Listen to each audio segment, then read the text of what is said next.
Hey everybody, it's Ike, and today I'm visiting with Mr. Lauren and Ann Minner, old friends that I've known from a long time back. Lauren, you have many professions. What are some of your professions? Well, I'm a jeweler, a goldsmith, silversmith. I am a gemologist, a fellow Gemological Association of Great Britain, a graduate gemologist of the GIA. I am a accredited international appraiser with the Appraisers International Society. Good God. And that's, I guess, enough for right now, I guess. Giving me a headache. I'll give me a headache. And Ann, what do you do? I am a special education teacher at the high school. A teacher. Oh boy. So the reason I'm talking to these guys, in one of my videos a while back, I don't remember which one, I mentioned a guy who spotted red eyeballs down by the river in Berlin. And this is the guy I'm talking about. So when did this happen to you? Do you remember how long ago this was? It was, well, it was probably 15 years ago, I would guess about. I never saw that one. So what happened? Well, there was, it was, of course, it was in the middle of the night, and there were people hunting down by the river because they live about 350, 400 yards from the river. And there were people down there coon hunting because they had dogs. Like you could hear them barking, and you could see lights way down there. They were white lights that were shining in the trees. So, and you could hear them talking. So me and one of my sons decided we knew what was going on, but we just decided to go out in the backyard and just look down that way just to make sure that it's where my mom lived, or we called her Grandma. Different names, different times. And just to make sure that she was okay. So we walked out, there's a ditch right behind my house. We walked out to that ditch, and I had like a 500, what is it, watt? You know, those great big spotlights. Mm-hmm. So I was shining, there was about 100, maybe 100 yards, 120 yards from there to my mom's house. It was an open field. And off to the right was somebody else's field, and there was a tree there and a fence. So I'm shining the light down towards her house, and we can see there's a bunch of sheep, and they're undisturbed. They're just laying there. You know, it's at night. Those were your sheep? Yeah, well, they're hers. Yeah, mine, hers, yeah. But I swing the light over. We can still see the guys hunting coons or whatever it is. And they're all the way on the other side of two canals. They were really nowhere near where the sheep were. Anyway, so as I panned the light over toward the right, toward the north side of her pasture, there is a tree there about 10 feet tall, just on the other side of 100 yards away, about where the sheep were. And as I panned the light over there were these two, what looked like two great big red-orange eyeballs. And they were about 10 feet up in the air, and they were much bigger than sheep eyes. These are very big, and the head has to be like a great big pumpkin. Although I couldn't see the head, but you could see it blink like that. Wow. You could see it blink, and you could see it like head was turning, where it would. So are they as far apart as you're showing right there? Oh, at least, yeah, maybe they're that far apart. So what is that, about 24 inches apart? Yeah, well, more. Yeah, probably, yeah. Right. Wow, that's pretty big. And it was slightly above the tree. It was slightly taller than the tree. Huh. And you could see, like, you can imagine, like when the head turns, and one eyeball fades out, mm-hmm. and you still see the part of the other one. Then it came back this other way, where it was looking at me again, or us. Wow. And then it just blinked, and then it went out. Then it was gone. Mm-hmm. So the sheep were not at all upset. One thing about sheep is, when they're upset, they'll stand up and they all point toward whatever is mm-hmm. upsetting them. Mm-hmm. If there's a dog or a coyote, look down at the sheep, and they're going to be pointing toward that dog or coyote. In this case, they weren't upset by anything. And I think I was, in the middle of brushing my teeth. So I'm brushing my teeth out in the backyard.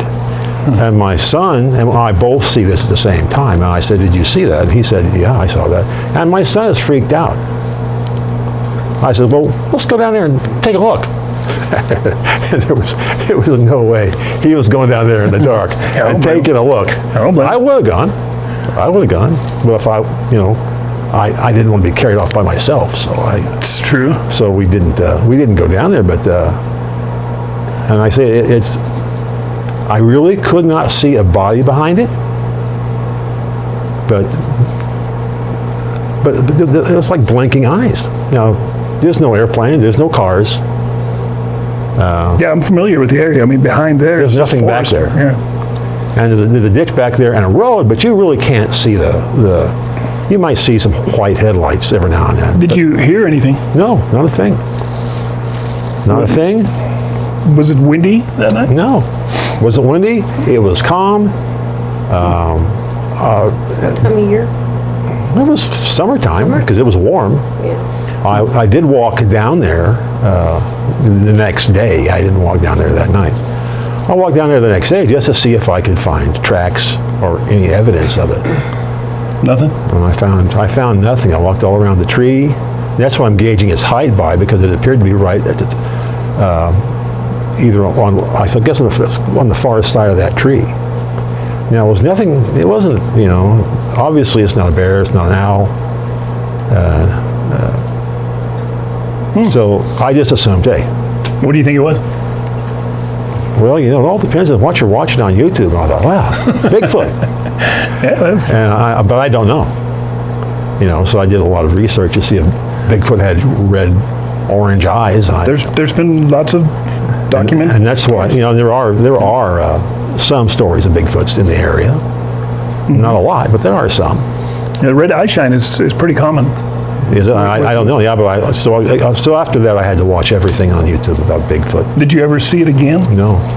We're also thinking it could be like a Mothman or something. Well, yeah. I thought about Mothman. That was true. I thought about Mothman. Now, the same son I saw it with, when he was little, he had his own room, and he in his crib. It wasn't a crib. It was the thing with bars. What is it called? The crib. Yeah, Okay. like a little day bed. Anyway, he complained, and this was years before that. He complained of something frightened the heck out. with red eyes looking through the window at him. Oh, great. And that did scare. That scared him, and it scared him enough to tell me about it. But now that was years beforehand. That was probably 7, 8 years. Probably longer than that. It's when he was a little kid. He was pretty much almost grown when we saw this thing. But he was definitely freaked. Wow. Well, there's a good connection there. Yeah. But nothing pretty much freaks me.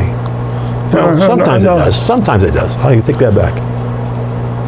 Do you think there's such a thing as a Bigfoot? I think it's highly likely, yes. Or something. I think there's possibilities of all kinds of things. I don't think we don't see everything that's around us, obviously. True. See, I personally think that there is such a thing, but I also think it's interdimensional. Yeah, it could be. Right. Because there's so many cases, people always say, why can't anybody get a clear picture of a Bigfoot or Sasquatch? Why can't anybody get a clear picture of a UFO? Well, I've tried it, and it never seems to fail. Your equipment breaks when you try to take pictures of stuff, or your battery's dead, or something always happens. You get people who ask the same question similar to that. Do you think people can just disappear into the mist? The answer is yes. Oh, yeah. I believe people can just disappear into the mist, and that's it. That's probably the case with many of the missing people in national parks. There's like 1,500 people documented missing in national parks that can't be explained. Yeah. Actually, I don't know if you've seen my last video. I'm talking about the Taos Bridge and the suicides. Yeah, I did. Actually, I did, yes. Where are all these people going? A third of all the people that jump off the bridge are recovered.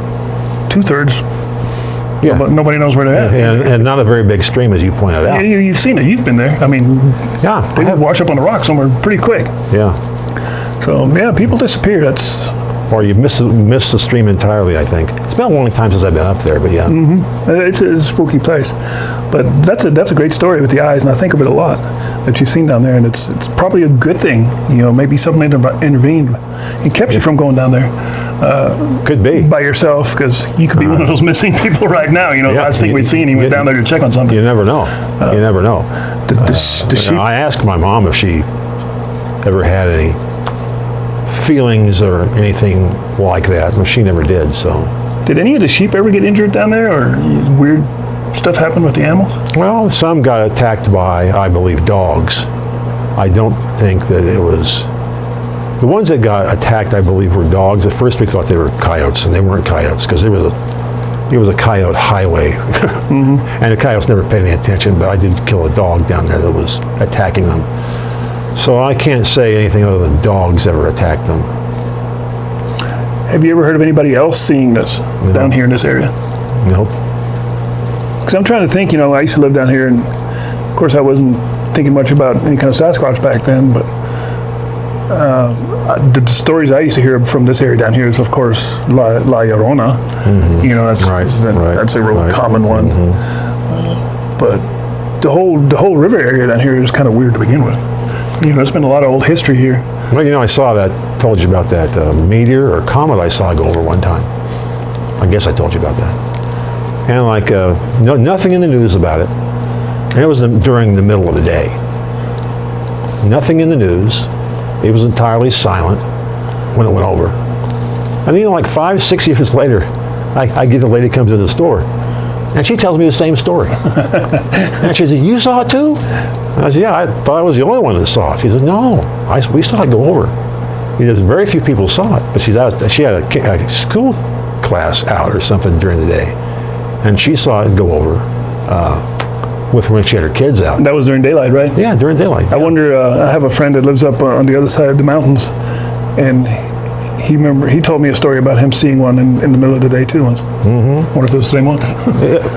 How many do you see? Yeah, I mean, you don't know how high up it is, but it looked like a basketball. Yeah. It wasn't like it was a million miles up. Yeah. There was no smoke trail. Yeah. It was like I could see stuff coming off of it. I don't know, sparks, fire, I don't know. But there was no smoke trail, there was no sound. And it just whoosh went over and it was gone. That's crazy. But that was it wouldn't freak me out, but I thought, wow, shit. I wasn't the only one that saw it, but apparently. So I should have got her name, but I didn't. You've seen some pretty weird stuff. You ever see any ghosts? Have you ever seen apparitions, shadow people? Well, again, one of those ones that I don't know what it was. It wasn't a ghost. It could have been a ghost. It was a person apparently that wasn't there at the gun show. We had gone to the gun show, and I told you this story. And I was there with another guy, and in Albuquerque, and it was packed with people. And so I decided to go take a walk around while he watched more or less watched the table. And so I'm walking all the way. I'm walking around, but I'm all the way over to the other side of the hall, and I can see him across the hall because I'm tall. I can see over almost everybody's heads, so I can see everything. And I see him talking to a girl. So when I went back over there, I says, "Who's that girl you're talking to?" He says, "I wasn't talking to a girl." He said, "Well." Maybe you weren't talking to her, but she was talking to you. And he says, "Well, the mountain man's wife?" And I said, No, it wasn't the mountain man's wife. I knew who the mountain man's wife was. It definitely wasn't her. "Well, what'd she look like?" I says, "Well, she had short. She was pretty short. She had bobbed hair." And he says, "Was she wearing a green military jacket?" And I says, "Yeah, as a matter of fact, she was." He said, "Oh, that's freaky." He said, That's a girl I used to know, and she passed away some time ago." Oh man! And I says, "Well, she certainly did look like she was passed away, Wow. And she was definitely talking to you." So I assumed you were talking to her. And he said, "No, I wasn't." Wow. And now that person, did it look ghostly or apparition-like? No. It could have been if you'd seen them and had no way to check it out. He would just assume they were there. And so if I hadn't asked him who he was talking to, I would not have known that. But he was always freaked out about that. What is your opinion? What's going on there? Why is this girl still hanging around? What happened there? Well, that's a good question. I don't know. I do believe in multidimensionality. Yeah. I do too. For many reasons. And mostly most of what I believe, I'm an experiential type person. Meaning I experience things. I don't not much take your word for it. I mean, you can tell me a story, yeah, okay. But I realize that people see things I've seen things out in the woods that freak people out, or if they heard them, would freak people out. But I know what they are, and they're not. Yeah. They're not apparitions. I mean, if you've never heard, bugling elk right behind you in the middle of the night, well, yeah, you'd be pretty convinced that there's a because they don't, howling demon coming up behind you. right, because they don't sound like what you hear on the hunting videos. And in the middle of the night, they sound like they're 10 feet behind you. So anyone who wasn't aware of those things would be freaked out. Right. And then the time I told you about, it's not, I guess it could have been me or just my own self. I told you, but I couldn't go into the building that time. The building I was making a shop out of at the time, I believe. But I had to go in there and do something. But for some reason, I could not go in the building. So this doesn't happen to me. I mean, I'm rarely freaked out about anything. And I couldn't tell you why I couldn't go in the building. But I could not go into the building. I had to call my son and have him come over. I had to put something in there, but I couldn't go in. Wow. On my own. I don't know why. Something was freaking me out. I don't know what it was. And that's the only time that ever happened. And he did come over and I was able to go in. Once again, those things like that, and it's like divine intervention. Maybe something bad would have happened if you'd have walked in there. Yeah, who knows? And something was keeping you from doing that. Who knows? And also we've talked about vivid dreams or lucid dreams, and I'm conscious almost all the time when I'm asleep, which is hard for most people, I would guess, to understand. But what do you mean? I mean, I realize I'm in a lucid dream. Oh, okay. And I'm just as conscious. Oh, you're conscious. Yeah. I'm just as conscious of it as I am of talking to you. Right. Which is, hopefully conscious when I'm talking to you. But it's just I realize I'm in a dream. It's not that I can't separate the two. And I think I've had one lucid dream in my life, and I don't remember what it was. But as I said, I generally always have lucid dreams. Huh. There's a lot of stuff out there we can't explain, that's for sure. Oh yeah, right, absolutely. And the whole thing with people calling your name, you had probably heard your name called at night, probably. Yes. Not so much anymore, and but been woken up. When I was younger. You know what else used to happen a lot to me, especially when I was younger? I'd hear like a pop or like a, but louder, like like that, and it'd wake me up. Right. I'll hear the same things. I don't know what that is all about. And I don't know what the name calling is. Like first thing, of course, I think make sure she's still in bed. Yeah. Well, it wasn't her, and my alarm's not going off. So, do you believe that animals can be spirits? That animals can be spirits? If they can wander this earth like ghosts do? I would imagine. I mean, I think there are a lot of things that are entities that maybe, I don't know that they're spirits, but they may be invisible to ourselves most of the time. Yeah. That we just don't see. Well, okay, let me tell you another one. The old lady that was in declining years, who was my next door neighbor. She was, starting to go into Alzheimer's or something. But she would complain about these people who were in her house, and they weren't hurting her or assaulting her or anything, but they just weren't talking to her. And they also had a cat, and she would take a ruler and shoo the cat off of her bed. So I take, there's I don't want to call it a myth, but an idea that if you put salt around your house, Like an urban legend type thing. yeah, like an urban legend, whatever, you put salt around the house, then these entities cannot cross the line of salt. So I decided, well, you know what, it can't hurt to try this.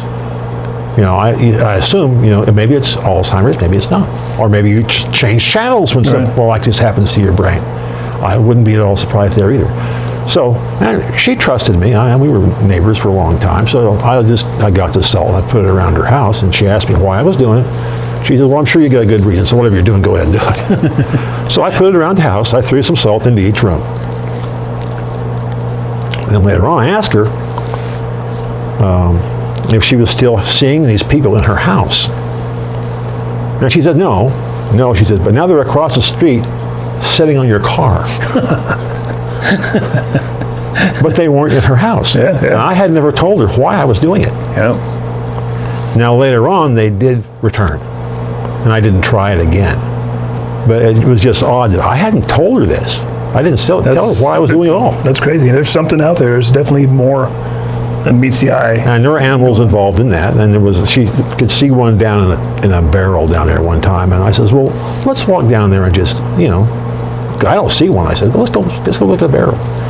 And of course, you get about halfway there, and of course, it's not in the barrel anymore. It's disappeared. But I just thought that was bizarre, because I hadn't told her anything. It's funny how some of these remedies, they all seem to work regardless what they are. You know, salt is kind of based on the whole Wiccan type principles, but even like religious prayer, I've had, you know, a person pray when I was working at the haunted sheriff's department, and without me knowing that she prayed for it, we knew something had changed. The atmosphere was different. It was warm in the building, and things seemed peaceful. And she used to be a nun, a Catholic nun, or lived in a nunnery when she was younger. But I kind of put two and two together. I knew something intervened, and I knew it was her, and I questioned her about it. And, you know, to make a long story short, she said, yeah, one night she was there, heard a bunch of noise, and then she went home and got her husband. And they came back, and she spread blessed salt and holy water all over the place. And without us knowing, we sensed it. You know, we came back and knew the atmosphere was different. But within about a month, it came back. Whatever entity was in that building, and it was definitely an entity, it came back. So these are like temporary fixes. I think whatever you do are temporary fixes. Well, I believe that people can be possessed. I believe in possession. I believe in obsession, which is a degree under possession. And you can drive these entities off, but if the person doesn't want them driven off, then you can't drive them off. You can welcome them back. Right. If you're fine with it, they're fine to come back. So it is. Of course, I was again listening to a YouTube. They were talking about evil. And he was talking about this is not a personal thing, but talking about he can sense evil, and all he really and when he talked to this person, and all he really wanted to do was take a shower. Now, see, that's again goes to a belief that if you're in the presence of negative spirits or actual evil spirits, you should immediately go and wash yourself in a shower, whatever, and just take a shower, clothes on, everything, to get those spirits off of you. Which I believe that also works. Well, water in general has a bunch of different effects when it comes to the paranormal to begin with. Yes. You know, it's charged with ions. Hence we feel peace at waterfalls or with our feet in the sand at the coast. You know, the water has this positive effect on you. Right. It releases negative ions, which enhances your mood. And there's a lot of things about water. Good times. All right. Well, you have anything else? That was a good story. And do you have any stories? Just one.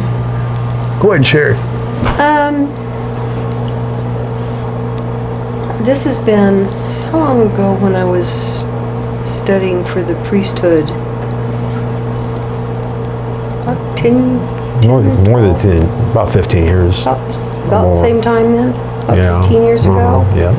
I was studying for the priesthood, which I never finished, but I was meditating in the side building there before we moved over here, and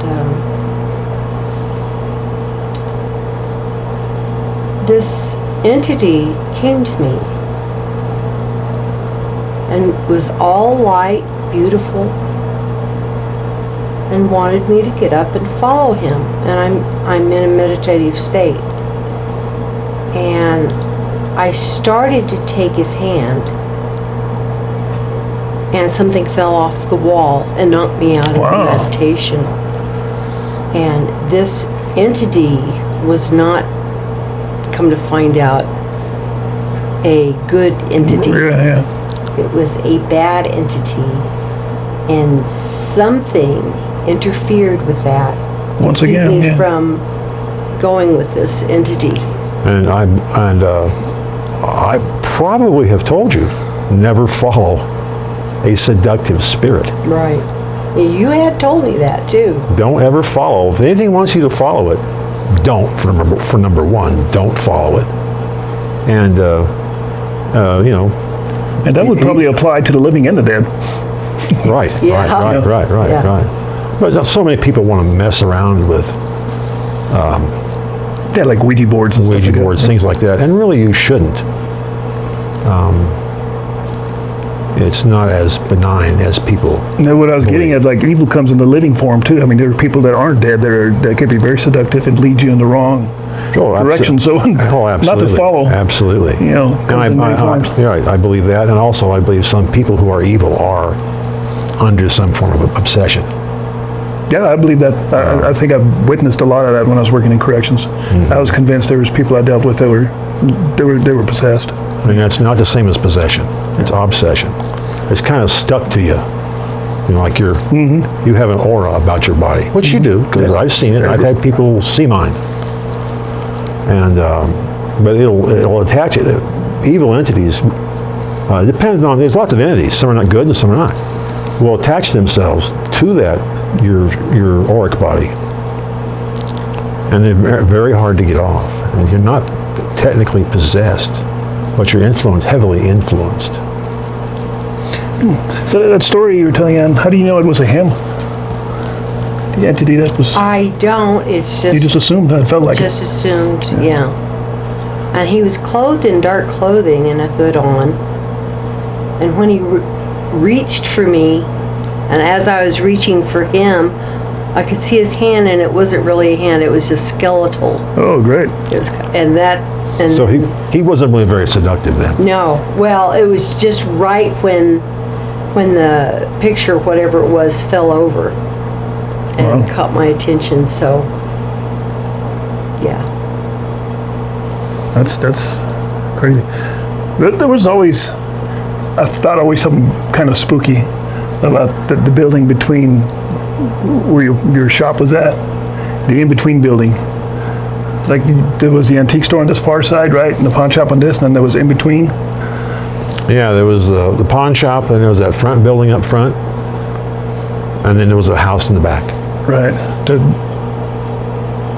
I guess it was part of the antique shop then, because the pawn shop was on this side. The far end on this side, Yeah, on the north side was the pawn shop. and in between you had the courtyard with the tree and stuff. That area right there. Yeah. I always felt, even years and years ago, I always felt like there was something weird. Well, I kind of always felt the same way too. You know, we used to have an old garage over on the north side. It's been gone, way before I ever met you. That was always a kind of a weird building. Couldn't tell you why, but it was weird. And so I don't know why. It always gave me a weird feeling. You got to go with those feelings. Well, good episode. Thanks for sharing those stories. Those are cool. Thank you, Ann. You're welcome. Anything to add? No? All right, we'll call it a wrap. All right. Bye. Say bye. Bye. Bye.